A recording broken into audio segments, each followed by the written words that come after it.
Okay, this is topic number 7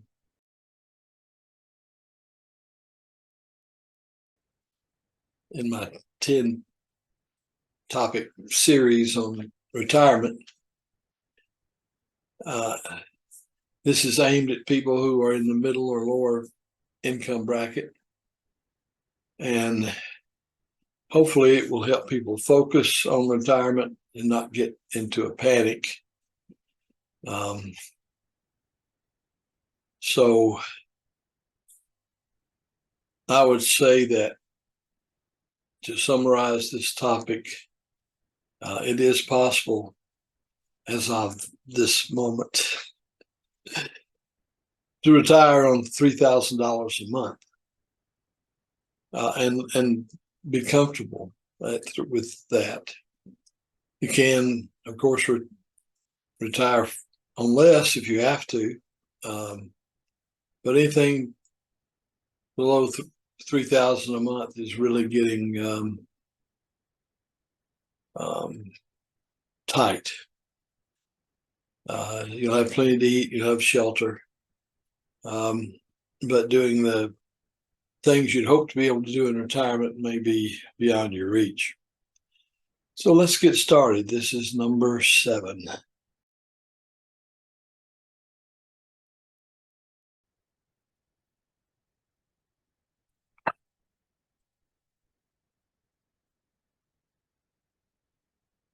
Number 7 covers the topic of services. These are things you're going to need, like transportation,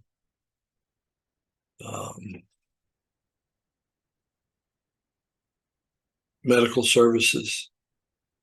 By that I mean getting the physical, getting to the appointments and places where the service is rendered.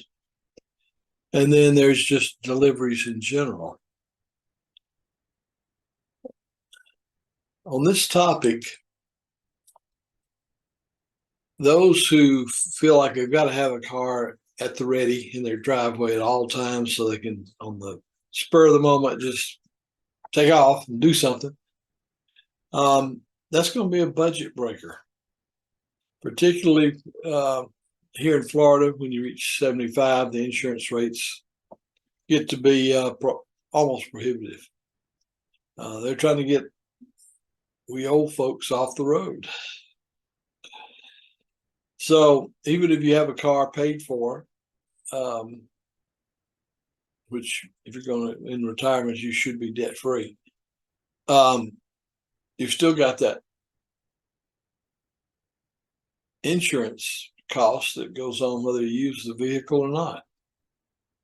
So when I had a vehicle, I was putting about 1,200 miles a year on it. Do you think you get a break from the insurance company? No. So I decided to get rid of my car when the premiums reached about $200 a month. I can do a lot of Ubering for $200 a month.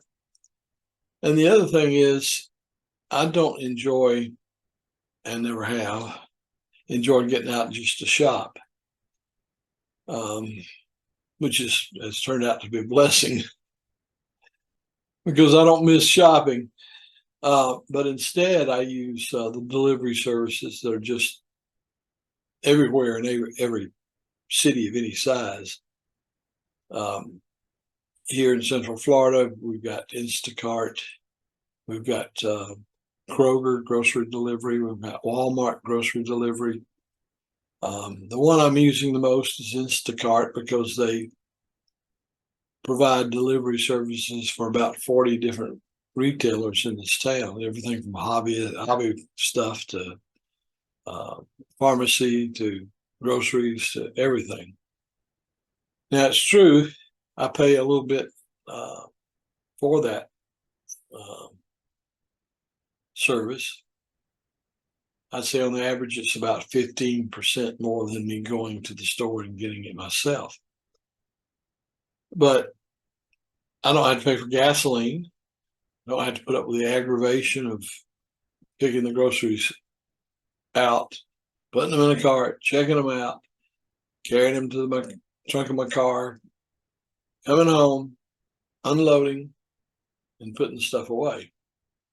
With a service like Instacart, for example, they're delivered right to my door. And so I do have to carry them from my door inside to put them away, but that's a lot easier. And as you get older, that becomes more and more important. So these are the kinds of things that you need to check out and understand before you retire, and how they will play a significant role in your retirement. And if you're one of those who just feels locked in because you don't have a car sitting in your driveway ready to go, then that's a change in behavior that circumstances and budget may force you to change. And it doesn't keep me from picking up my cell phone and getting Uber out and going anywhere I want to go. I've got a budget that's in my budget. I've set aside in my budget $250 a month for transportation. So you can do quite a bit of Ubering for $250 a month. All right.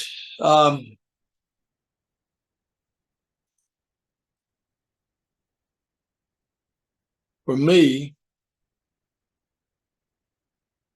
since I get my medical treatment from the Veterans Administration, VA, if I have to go, I'm lucky in that they have a nice clinic here in Lakeland, Florida. So, but that's about a $50 Uber ride round trip for me. But I don't go often. And the biggest nut to crack for me is if I need a medical service that isn't provided by the clinic, such as CT scans, any radiology thing, I have to go to Tampa, and that costs me about $100, $110 round trip by Uber. But I don't have to do that often. If I were having to go in, say, weekly for treatments, then that gets to be an issue, and would be frankly a problem budget-wise. But I wouldn't have to do that unless my health really deteriorated a great deal. And health, has been a thread that's run through this entire series of topics. Healthcare is,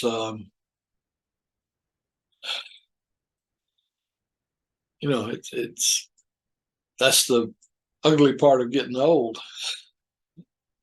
You need more of it. And regardless of your income, depending on the health problem, there's no such thing as having enough money. So at that point in time, you need to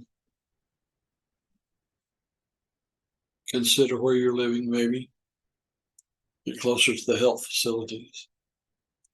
I don't know. Those are unknowns and scary,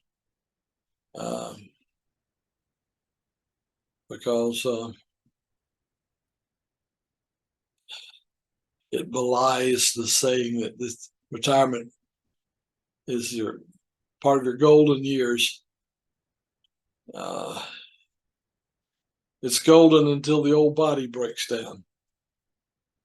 Well, I hate to leave it on that note, But I wanted to be honest about this in this series about what retirement really, what you're really facing.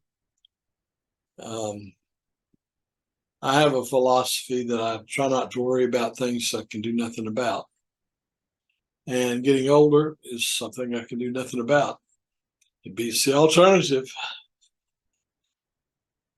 So, on that happy note, we'll end this uh, number 7 topic um, and look to number 6 in the near future.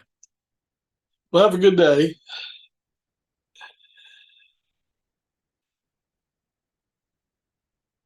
Smile, smile, smile. Just be happy. We have to live in the moment, regardless of our age.